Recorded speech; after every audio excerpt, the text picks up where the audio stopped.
उनीहरूलाई अझ skin केयरको tension हुन्छ तपाईँहरूले स्किन केयर यो तरिकाले गर्नुभएको छ नै नगरौँ होला एकपल्ट ट्राई गरिदिनुहोस् नि त सालमा गर्नुभयो कि भएन दाग त्यो त यो फिल्म हेरेपछि सायद स्किन केयरहरू चेन्ज हुन्छ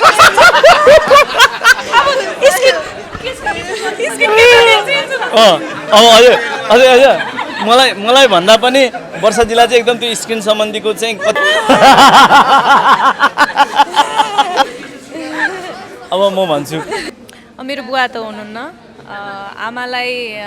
आमालाई मैले बुवा बितिसकेपछि चाहिँ म चाहिँ आमा भएको छु आमा चाहिँ बच्चा हुनुभएको छ मेरो आमा बुवालाई चाहिँ अब एकपटक विदेश घुमाउने इच्छा छ लाइफमा म कतिवटा 20वटा देश घुमिसकेँ प्रोग्रामको लागि होइन अबको मेरो यात्रा भनेको चाहिँ आमालाई बुवालाई एकपल्ट विदेश लान्छु ठुलो प्लेन चलाएर भन्ने लागिरहेको छ म त यति कालो अझै कालो हो नि फुटेको गाङरङ्ग होस् हातखुट्टाहरू भन्ने चाहिरहेको थिएँ मैले म त्यसरी बसिरहेको थिएँ र फोहोरको सिनमा पनि मैले एकदमै फोहोरको डङ्गुरमै गएर पसेर ग्यास निकालेँ अनि त्यो फोहोरको त्यो लुगा जुन लाछु मैले फोहोर उठाउने मान्छेसँगै लिएर गएँ उसलाई सुटिङमा लिएर गएर उसको लुगा मैले लाएर अनि हाम्रो प्रोडक्सन हाम्रो उज्जवल भाइले लगेर उसलाई फेरि नयाँ लुगा किनिदिएर त्यो लुगा हामीले राखेको होइन मैले सकेसम्म जस्ताको तस्तै होस् अनि हरेकचोटि लाएर खोल्दाखेरि यहाँ च्याप्प हुन्थ्यो यसरी चत्त हुन्थ्यो टाँसिन्थ्यो कि अनि उहाँले भन्नुभएको जस्तै त्यो पशुपतिको सिनमा चाहिँ त्यहाँ आमासँगकै एट्याचमेन्ट आमाकै कुरा थियो त्यस कारणले आमालाई सम्झेँ त्यसपछि म त्यो नर्मल हुनै सकिनँ क्या म रोइरहेको थिएँ पछि आउनै सकिनँ क्या मलाई त त्यो कस्तो भयो खोइ त्यो मलाई नै थाहा छैन मलाई जे भने म पछि थाहा हुँदाखेरि उहाँहरूले मलाई समातिरहनु भएको छ बोयफ्रेन्ड भनेको चाहिँ लुकाकै राम्रो हो जस्तो लाग्छ होइन बोयफ्रेन्डहरू चाहिँ लुकाकै राम्रो पछि एकैचोटि रिभिल गर्ने आई थिङ्क जति पनि उहाँसँगको सिनहरू छ सबै नै मेरो लागि त सबै नै स्पेसल छँदै नै छ तर आई थिङ्क अझै बेटर चाहिँ त्यो स्ट्रगल गर्दै गर्दाखेरिको एउटा सपोर्ट गर्दाखेरिको पार्टहरू चाहिँ अझै बेटर छ जस्तो लाग्छ अझै एकदम धेरै भावुक भएको सिन मैले अघि नै पनि एक ठाउँमा भनेको थिएँ त्यो लास्टमा अब स्टोरी अलिकति रिभिलिङ चाहिँ हुन्छ तर भन्दै गर्दाखेरि त्यो हामीले रियल टाइम सुटिङ गर्दै गर्दाखेरि चाहिँ पशुपतिमा एउटा थियो हाम्रो सिन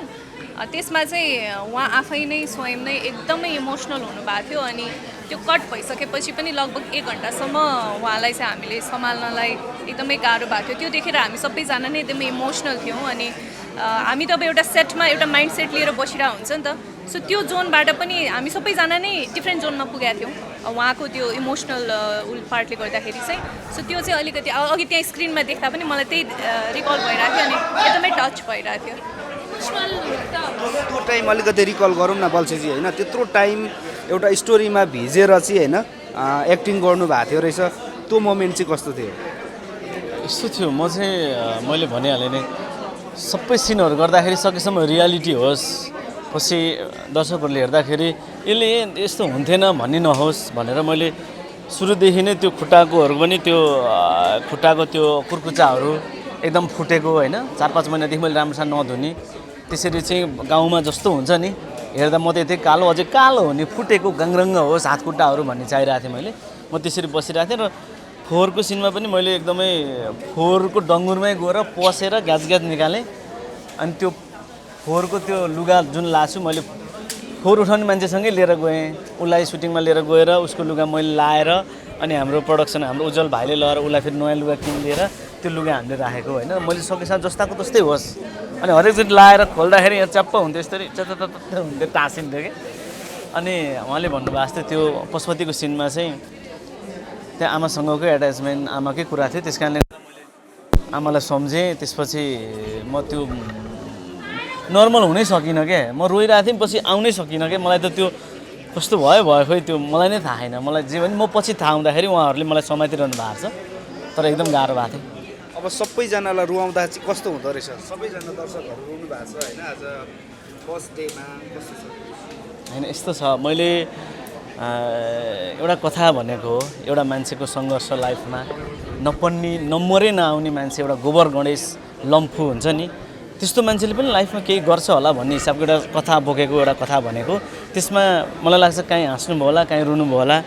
मलाई एकपटक आएर हेरिदिनुहुन्छ जस्तो लाग्छ दर्शकहरू। जस्तो कि तपाईँको आमा गाउँबाट फिल्म हेर्न आउनु भएको रहेछ, 4 दिन भयो अहिलेसम्म पनि मैले मेरो छोरालाई चाहिँ भेट्न पाएको छैन, मैले फिल्म पनि हेरिसकेँ भन्ने एक खालको गुनासो। आमाले सब थोक पाउनुभयो, तपाईँको समय पाइराख्नु भएको छैन के?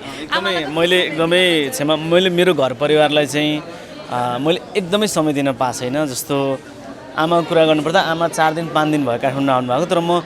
4-5 दिन नै भयो म त्यहीँ त्यो एडिटिङमै त्यही के अरे सानो त्यो विपिनजीको हाम्रो बिजिबीमा चाहिँ एउटा सोफा छ, म त्यहीँ सुतिरहेको छु क्या। अनि त्यस कारणले गर्दा म घर गएकै छैन, घर जानै पाएन मम्मीले। अनि त किन नआएको भन्नुहुन्छ नि, मलाई अब मेरो काम छ है, मैले अब मम्मीहरूलाई यही हो भनेर भन्न पनि सक्दिनँ। तर अब तिम्रो काम यस्तो कति गाह्रो भयो तिमीलाई भन्नुहुन्छ, तर म कामप्रति चाहिँ म जुनसुकै अवस्थामा पनि मरेर काम गर्ने मान्छे हो। आमालाई त्यो भेट्न नपाउँदा त म आमाकै फिल्म बनाउने मान्छे, मलाई कति नरमाइलो लाग्दो हो होइन, त्यो मलाई थाहा छ। आमालाई लिएर कति सपना पुरा भयो अनि कति बाँकी छ? अब मेरो चाहिँ के छ भने आमा बुवालाई चाहिँ अब एकपटक विदेश घुमाउने इच्छा छ लाइफमा। म कतिवटा 20वटा देश घुमिसकेँ प्रोग्रामको लागि होइन। अब चाहिँ अबको मेरो यात्रा भनेको चाहिँ आमालाई बुवालाई एकपल्ट विदेश लान्छु, ठुलो प्लेन चलाएर भन्ने लागिरहेको छ। वर्षाजीलाई सोध्न मन लागिहाल्यो, तपाईँको चाहिँ के छ आमा बुबालाई सपना? मेरो बुवा त हुनुहुन्न, आमालाई मैले बुवा बितिसकेपछि चाहिँ म चाहिँ आमा भएको छु, आमा चाहिँ बच्चा हुनुभएको छ मेरो। अनि त्यसले गर्दाखेरि मैले नै सबै कुरा अब आमालाई जति जे गर्न सक्छु। आई थिङ्क मैले अहिलेसम्म काम गरिरहेको, मैले धेरै कम्प्रोमाइजेसहरू लाइफमा कम्प्रोमाइज के हो भन्ने कुरा चाहिँ आमाको मायाबाट चाहिँ मैले बुझाएको छु होइन। सो त्यसले गर्दा मेरो त अब बेस्ट फ्रेन्डै हो मम्मी, मेरो नेक्स्ट लेभल छ मम्मीसँगको अट्याचमेन्ट। अहिले पनि म आमासँगै बस्छु र मेरो पनि हरेक दिन प्रयास चाहिँ आमालाई कसरी खुसी बनाउने, के गर्दाखेरि खुसी बनाउने र काम गरिरहँदाखेरि यत्रो फिल्ममा इन्डस्ट्रीमा कति धेरै यात्रा त लामो छ नि त, र हरेक दिनका ती सङ्घर्षहरू सबै चाहिँ आमाको लागि नै गरिरहेको हो भन्ने चाहिँ अहिले छ मेरो लागि चाहिँ। तपाईँ पनि सक्सेस हुँदै हुनुहुन्छ होइन, आमालाई अझ धेरै गर्न मन छ होला, अझै धेरै सक्सेस भएर के गर्न मन छ, कति सपना बाँकी छन्? धेरै बाँकी छ, यो त बल्ल बिस्तारै गर्दाखेरि बल्ल एउटा खुड्किलो हो होइन। सो अब मैले दर्शकहरूको माया पाएँ भने अवश्य गर्छु म होइन। सो त्यही हो, सपनाहरू त धेरै छन्, मामुहरूलाई धेरै कुराहरू गर्न बाँकी छ। मलाई कुरा गरेर म इमोसनल हुन्छु क्या, त्यही भएर मलाई अहिले गर्न मन लाग्दैन। त्यसो भए आमाको कुरा नगरौँ, हामी रुवाउन पनि चाहन्नौँ होइन। सो तपाईँको क्यारेक्टरलाई लिएर कुरा गरौँ होइन, कतिको छुपारिस त हुनुहुन्छ, बोयफ्रेन्ड लुकाउन कतिको सफल के रियलमा भनिसकेँ गोबर गणेशमा? रियलमा बोयफ्रेन्ड लुकाउन कतिको सक्सेस मान्छे हो क्या तपाईँ, कतिको छुपारिस त? बोयफ्रेन्ड भनेको चाहिँ लुकाएकै राम्रो हो जस्तो लाग्छ होइन। बोयफ्रेन्डहरू चाहिँ लुकाएकै राम्रो, पछि एकैचोटि रिभिल गर्ने। के थाहा न मेरो बोयफ्रेन्ड हजुरले उडाउनु भयो भने होइन, त्यही भएर चाहिँ बोयफ्रेन्ड चाहिँ लुकाएकै राम्रो रे। किन यो रिजन पनि थाहा पाइहालौँ न। त्यो भन्दैमा मेरो छ भने होइन है, फेरि बोयफ्रेन्ड चाहिँ किन लुकाउनु पर्छ? अब किन देखाउँदै हिँड्नु त नि होइन, आफ्नो काम देखाउने हो कि बोयफ्रेन्ड देखाउने होइन। अहिले मेरो उमेर भनेको काम देखाउने उमेर छ, बाबा मम्मीलाई खुसी बनाउने उमेर छ, पैसा कमाउने उमेर छ होइन, सङ्घर्ष गर्ने उमेर छ। बोयफ्रेन्ड भनेको त बिस्तारै बन्दै जाला नि समय आएपछि। अनि तपाईँको दाग गयो कि गएन?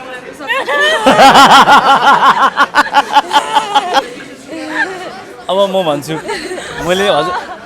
मैले गरेको काम होइन, हामीले गरेको काम र टिमले गरेको काम, हजुरहरू कतिको हाँस्नुभयो? हाँस्नुभयो ए हाँस्नुभयो कि हाँस्नु भएन? एकदम धेरै हाँस्यौँ होइन, कन्सेप्ट कसले दियो क्या? मैले कथा भनेको थिएँ क्या हाम्रो परानको डिरेक्टर के दिपक सरलाई। दिपक सरको परानको कथा पनि मलाई पहिल्यै थाहा थियो,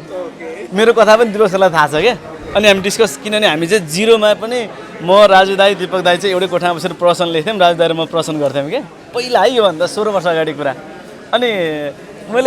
दिपक सरले भन्नुभएको थियो, बुढा मलाई चाहिँ यति तपाईँले दिनुभयो नि म फिल्म बनाउँथेँ यहाँ, अरू चाहिँथेन र मलाई चाहिँ। मैले चाहिँ त्यसलाई लिएर बिचमा एक ठाउँमा राखेँ, अगाडिबाटै मैले त गाउँदेखि छ न त त्यो गएन यो दागहरू भन्थेँ, तर उहाँले चाहिँ यति कथा तपाईँ जस्तो नराम्रो मान्छेलाई यो फाल्नु परेको छ, त्यति पाएन म क्या दामी फिल्म बनाउँछु भन्नुभएको थियो।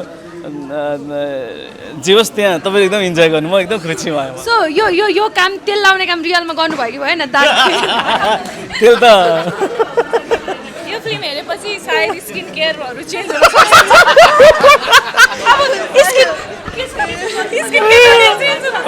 अब हजुर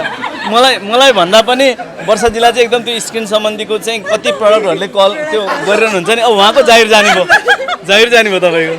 वर्षाजी पुकुजी अब हिरोइनहरूलाई अझ स्किन केयरको टेन्सन हुन्छ तपाईँहरूले स्किन केयर यो तरिकाले गर्नुभएको छ नाइ नगरौँ होला एकपल्ट ट्राई गरिदिनुहोस् नि त पूजनलाई त्यस्तो केही छ कुन तरिकाले स्किन केयर गर्ने भनिदिनु त तरिकाले खुलाइदिनु त्यही तरिका अब स्किन केयरको लागि चाहिँ एकपटक आएर हलमा हेरिदिनु भयो भने स्किनको कसरी केयर गर्ने भन्ने कुरा जस्ता जस्तो देखिन्छ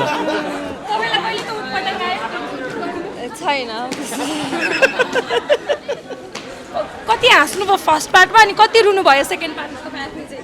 अब मलाई चाहिँ थाहा भएर हेर्दाखेरि पनि मलाई जहाँ हामी हाँस्थ्यौँ जहाँ हामी रुन्थ्यौँ नि त्यो पार्टमा चाहिँ म अहिले पनि त्यही नै भयो कि रोएँ हाँस्यो अझ झन् यसमा त झन् ठुलो उसमा गर्दाखेरि त झन् धेरै हाँसो लाग्दो रहेछ कि ठुलो स्क्रिनमा देख्दाखेरि त झन् बढी हाँसो लाग्दो रहेछ होइन सबैजना कराइरहनु भएको थियो होइन हाँस्ने पार्टमा हाँसिरहनु भएको थियो सो इन्जोय गरेँ एकदम इन्जोयकै कुरा गर्दा स्कुटर कुदाउँदाखेरि कसलाई कहाँ अट्याक गर्नुभएको यो चाहिँ अब फिल्म हेरेपछि मात्रै थाहा हुन्छ कहाँ अट्याक भएको छ चाहिँ सो त्यही भएर गोबर गणेश भएको छैन त्यस्तो त भएको होइन भएको छ कि काहीँ सम्झेको छैन तपाईँको फर्स्ट फिल्म नि अन्तिममा के छ त ओके बल्छीजीको अब किनभने यो सपना साकार भएको दिन आई थिङ्क होइन किनभनेदेखि अब तपाईँको फर्स्ट फिल्म हलमा लागेको छ होइन तपाईँको आफैले आफ्नो फिल्म हलमा दर्शकसँगै बसेर हेर्दा चाहिँ कस्तो फिल भयो तपाईँ आजको यो अनुभव चाहिँ कुनै एउटा कलाकारले कलाकारिता गरिरहँदाखेरि सानोबाट बिस्तारै ठुलो सिनेमा ठुलो स्क्रिनमा आफूलाई हेर्न पाए हुन्थ्यो भन्ने कुराहरू एउटा पुरा गरेको छु मैले र हजुरहरूले पनि आएर हेरिदिनु होला सपना अझै छन् मलाई अझै योभन्दा पनि अर्को एउटा सपना छ गर्छु म अब यो सिनेमापछि एउटा काम गर्नु मन छ यो सिनेमालाई एकपटक आएर माया गरिदिनु होला त्यसपछि म फेरि भन्नेछु अर्को एउटा काम चाहिँ एउटा इच्छा छ एकदमै ठुलो इच्छा छ त्यो चाहिँ नेपाली सिनेमा क्षेत्रकै लागि पछि भन्छु म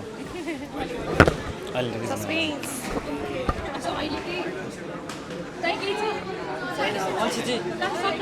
हजुरले यो फिल्म बनाउने क्रममा चाहिँ हजुरको हार्डेस्ट सिन चाहिँ कुन लागेको थियो र त्यो सिन हजुरले सुट गर्नको लागि कसरी प्रिपेयर गर्नुभएको थियो होइन काम त अब सबै हार्ड नै हुन्छ तर त्यसलाई एकदम इन्जोय गरेर गऱ्यो भने सहज हुने हो होइन र सबैभन्दा गाह्रो चाहिँ त्यो एउटा कोठाबाट उ गर्ने सिन थियो त्यहाँनिर चाहिँ एकदमै गाह्रो भएको थियो कहिलेकाहीँ मलाई एक दिन एकदम फिल आयो अर्को दिन दुईवटा क्यामेरा ल्याएर हामीले राख्यो तर मलाई फिलै आएन क्या